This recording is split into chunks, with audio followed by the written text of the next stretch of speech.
அவன் பாருங்க, உழைச்ச கூலிய உன் கையில் கொடுப்பேன், மிச்சம் வைக்கணும் மகாராணி.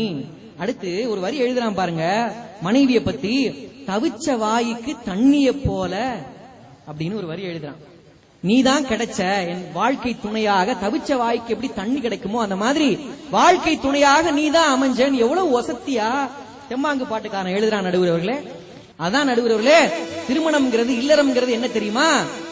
யார் யார்கிட்ட என்னென்ன குறை இருக்குன்னு பாக்குறதுக்கு பேர் இல்லறம் இல்ல. கட்டுனவங்கிட்ட என்னென்ன நிறை இருக்குன்னு பாக்குறதுக்கு தாங்க குடும்பம். அதான் இல்லறம், அதான் ஜெயிக்கும். அதத்தான் இந்த பாட்டுல ரொம்ப அழகா சொன்னாங்க. கலப்ப கவி எழுதும் சிந்தும் வேர்வை உயிர் கழுவும், விளைச்சது முளைச்சது போல அட நினைச்சது நடக்குமா. அடுத்த மாசம் மாசி அழகே அத நீ ரோசி, ரோட்டுல முழுமே மாற அட சொந்தமாக போறான். கை கொடுப்பேன்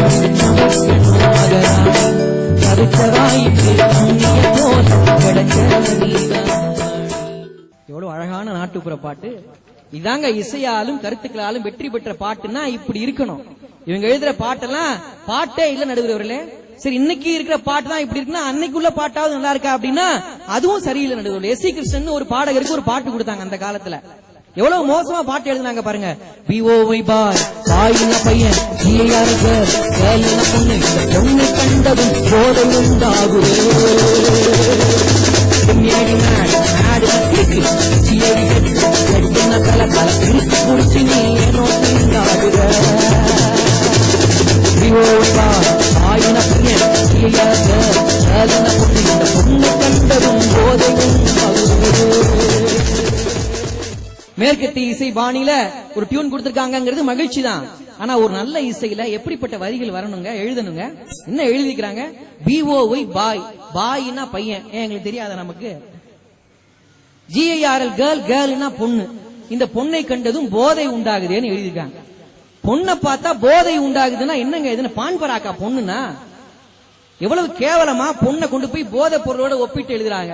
நடுவர்களே, நிறைவா நான் ஒரே ஒரு பாட்டை மட்டும் சொல்லி முடிக்கிற நடுவர் அவர்களே. அந்த உருண்ட மலை ஓரத்தில உருண்ட மலை ஓரத்தில உளுந்து காய போட்டிருந்தேன். அந்த உளுந்த கூட்டி அள்ளும் முன்னே சண்டாள பையன் உருமிச்ச தந்தா கேட்டதென்ன? ஏ ஆக்காட்டி ஆக்காட்டி எங்கெங்கே முட்டையிட்ட, எங்கெங்கே முட்டையிட்ட, எங்கெங்கே முட்டையிட்ட, எங்கெங்கே முட்டையிட்ட, எங்கெங்கே முட்டையிட்ட.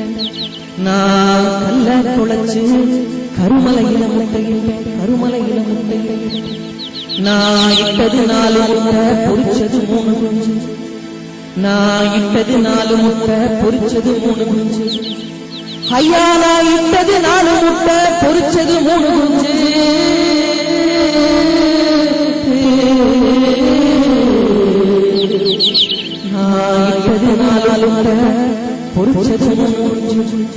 அந்த 3 குஞ்சுலையும் முட்டை குஞ்சிக்கிறதேடி 3 மலை சுத்தி வந்தேன். நடு குஞ்சிக்கிறதேடி 4 மலை சுத்தி வந்தேன். இளைய குஞ்சுக்கு எரதேடி போகையிலே அந்த 3 குஞ்சுலையும் முட்டை குஞ்சிக்கிறதேடி 3 மலை சுத்தி வந்தேன். நடு குஞ்சிக்கிறதேடி 4 மலை சுத்தி வந்தேன். இளைய குஞ்சுக்கு எரதேடி போகையிலே அந்த காணா குரத்தி மகன் கண்டிருந்து கண்ணி போட்டான். அந்த காணா குரத்தி மகன் கண்டிருந்து கண்ணி போட்டான். ஐயா, அந்த காணா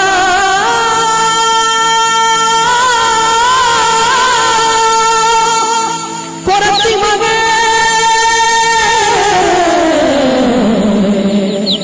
அந்த காணா குரத்தி மகன் கண்டிருந்து கண்ணி போட்டான்.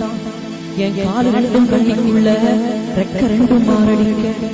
நான் அழுத கண்ணீர் ஆறா பெரிய யானை கொடுப்பாட்ட, குளமா பெரிய குதிரை கொடுப்பாட்ட, ஏரியா பெரிய கொடுப்பாட்ட, பள்ளமா பெரிய பன்னி கொடுப்பாட்ட. இப்படி சோகமா அழுது வடிஞ்சே இந்த பாட்டு முடியுதேன்னு எல்லாரும் நினைச்சா கடைசி 4 வரி வாழ்க்கைக்கான நம்பிக்கையை இந்த பாட்டுல கொடுத்தாங்க பாருங்க.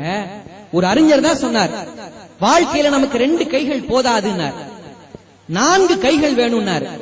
ஒரு கை இடது கை, இன்னொரு கை வலது கை, இன்னொரு கை முகத்தில் புன்னகை, இன்னொரு கை நெஞ்சில் நம்பிக்கைன்னு சொன்னார்.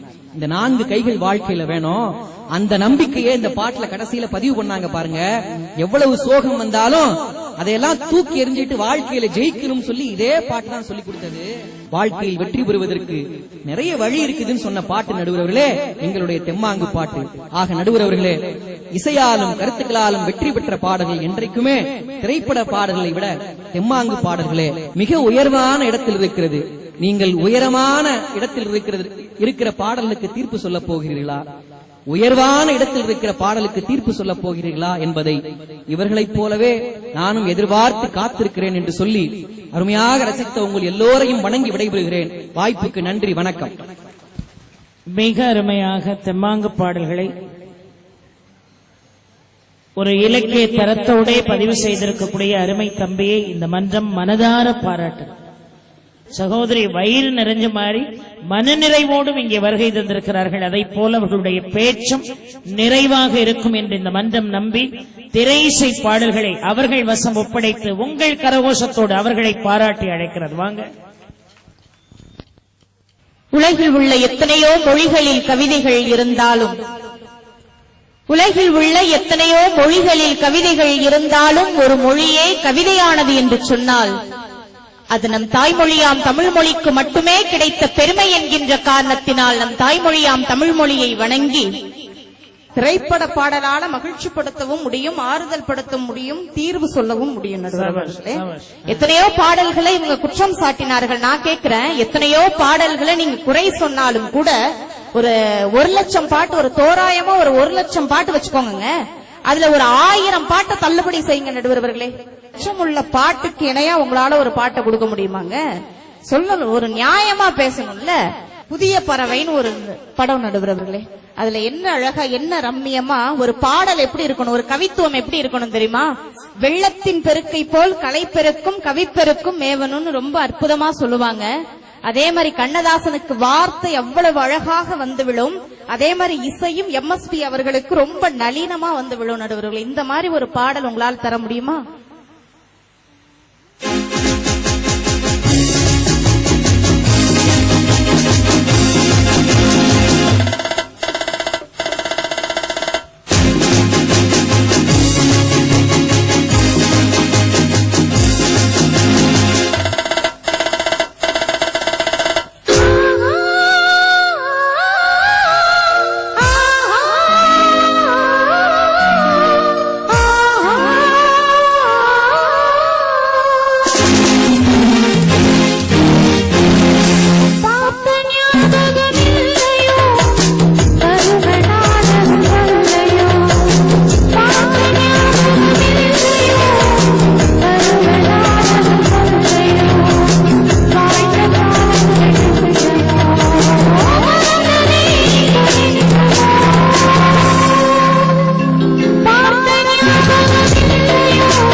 நடுவர்களே, இப்படி எல்லாம் கை தட்டுவதை கூட மறந்து மெய் மறந்து உட்கார்ந்து இருக்காங்கன்னா அதுதான் நடுவர்களே திரைப்பட பாடல்களுக்கு கிடைத்த வெற்றி என்பது.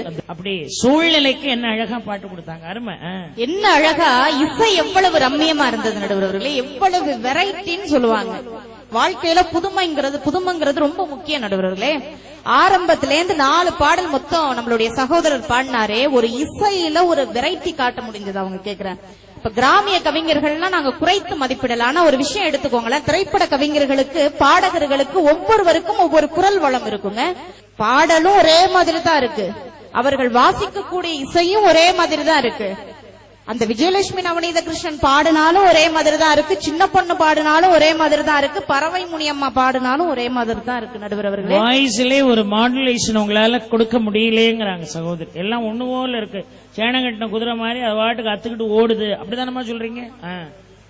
ஒரு பாட்டு கொடுத்தாங்க பாருங்க, கிராமிய பாடல். இந்த பாட்டு உண்மையாவே எனக்கு பிடிக்கும். ஆனாலும் என்ன ஒரு வருத்தம்னா இசை நடுவர் அவர்களே, ஒரே மாதிரியான ஒரு சரணம் ஒரு பல்லவிங்கும் போது ஒரு வேறுபடுத்தி காட்டாம அதே மாதிரி கொடுத்தாங்க பாருங்க.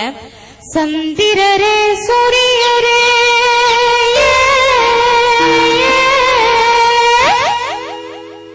சாமியே